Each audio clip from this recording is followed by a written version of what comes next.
Sidang jemaah yang dirahmati Allah Subhanahu wa taala. Sesungguhnya kita telah melalui detik kegusaran hidup, berada dalam fasa wabak penyakit pandemik COVID-19 yang telah melanda negara kita Malaysia hampir 5 bulan lamanya. Meskipun demikian, adalah menjadi kewajipan kita untuk terus mentaati segala arahan yang dikeluarkan oleh pihak berkuasa demi menjaga kemaslahatan kita. Justru, marilah kita lalui hari demi hari dalam kehidupan kita ini dengan nilai-nilai takwa. Kerana dengan ketakwaan sahajalah kita berupaya menghadapi waktu demi waktu yang mendatang dengan kejayaan dan kebahagiaan. Oleh itu, marilah kita kerjakan semua yang diperintahkan oleh Allah Subhanahu wa taala dan meninggalkan segala tegahannya. Mudah-mudahan kehidupan kita ini akan mendapat redha dan maghfirahnya Allah Subhanahu wa taala. Hadirin jemaah-jemaat yang dirahmati Allah Subhanahu wa taala sekalian, di antara ciri-ciri orang bertakwa ialah teguh keimanannya terhadap kekuasaan Allah Subhanahu wa taala, sehingga dalam kehidupannya dia tidak tunduk dan tidak patuh melainkan kepada perintah Allah Subhanahu wa taala. Orang yang bertakwa tidak mudah menjual prinsip keimanannya dengan harga dunia yang murah. Dia tidak mudah menggadai kebenaran demi membeli kebatilan yang menjanjikan nikmat kepalsuan yang memusnahkan.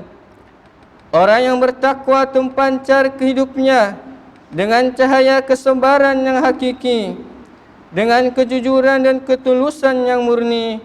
Firman Allah Subhanahu wa taala, A'udzu billahi minasyaitonir rajim.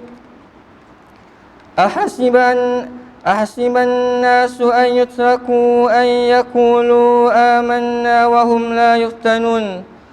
Walaqad fatanna alladhina min qablihim falaya'lamanna Allahu alladhina sadaqu wa la ya'lamanna al-kadhibin. Shadaqallahul azim.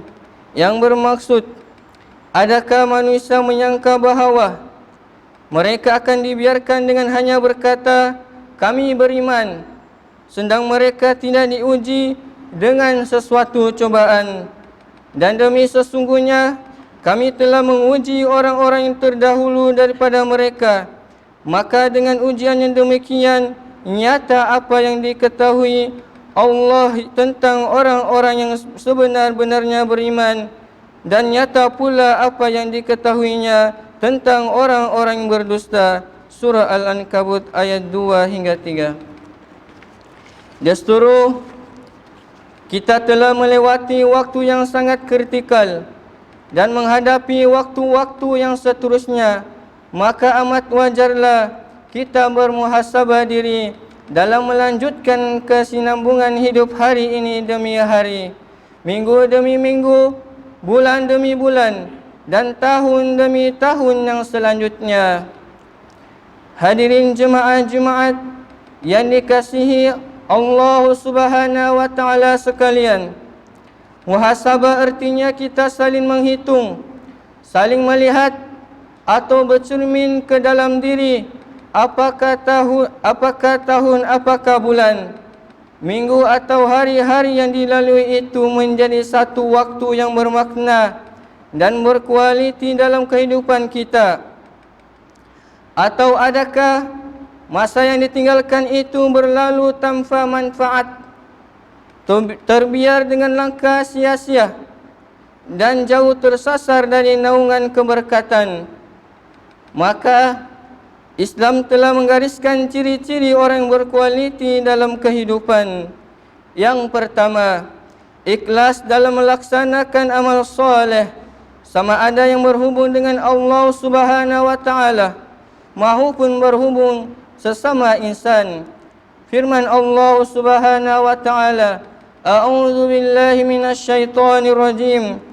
وما أمروا إلا ليعبدوا الله مخلصين له الدين, yang bermaksud padahal mereka tidak diperintahkan melainkan supaya menyembah Allah dengan mengikhlaskan ibadat kepadanya.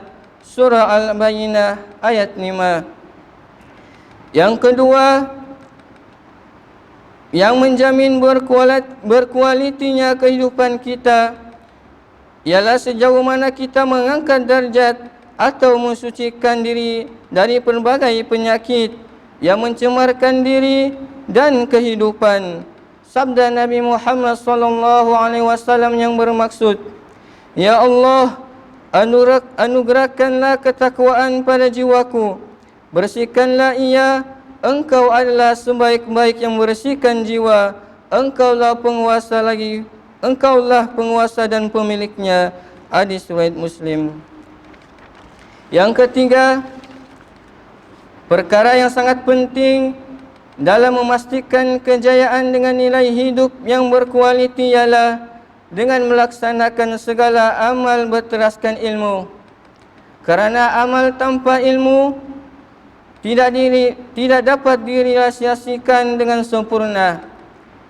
Hadirin jemaah Jumaat yang dikasihi Allah Subhanahu wa taala sekalian, mengakhiri khutbah pada hari ini, marilah kita merenung, bermuhasabah diri dengan melihat hari-hari yang berlalu dan berusaha meningkatkan kualiti hidup yang mendatang.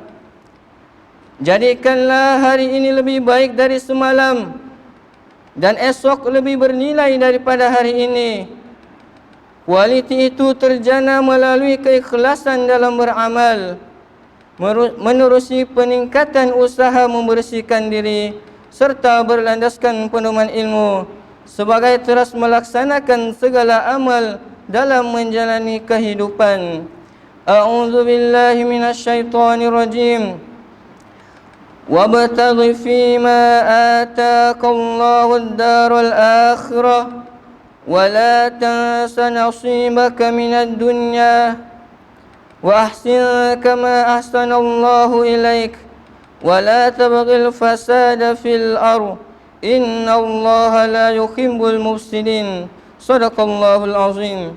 Yang bermaksud, dan tuntutlah dengan harta kekayaan yang telah dikurniakan Allah kepadamu akan pahala dan kebahagiaan hari akhirat, dan janganlah engkau melupakan bahagianmu, yaitu keperluan dan bekalanmu di dunia, dan berbuat baiklah kepada hamba-hamba Allah sebagaimana Allah berbuat baik kepadamu dengan pemberian nikmatnya yang berlimpah-limpah. Dan janganlah engkau melakukan kerosakan di muka bumi. Sesungguhnya Allah tidak suka kepada orang-orang yang berbuat kerosakan. Barakallahu li wa lakum bil Qur'anil azim wa nafa'ani wa iyyakum bima fi minal ayati wa dzikril hakim wa taqabbala minni wa minkum tilawatah innahu huwas samiul alim. Wastaghfirullahal azim li wa lakum ولسائر المسلمين والمسلمات والمؤمنين والمؤمنات فاستغفر إنه هو الغفور الرحيم.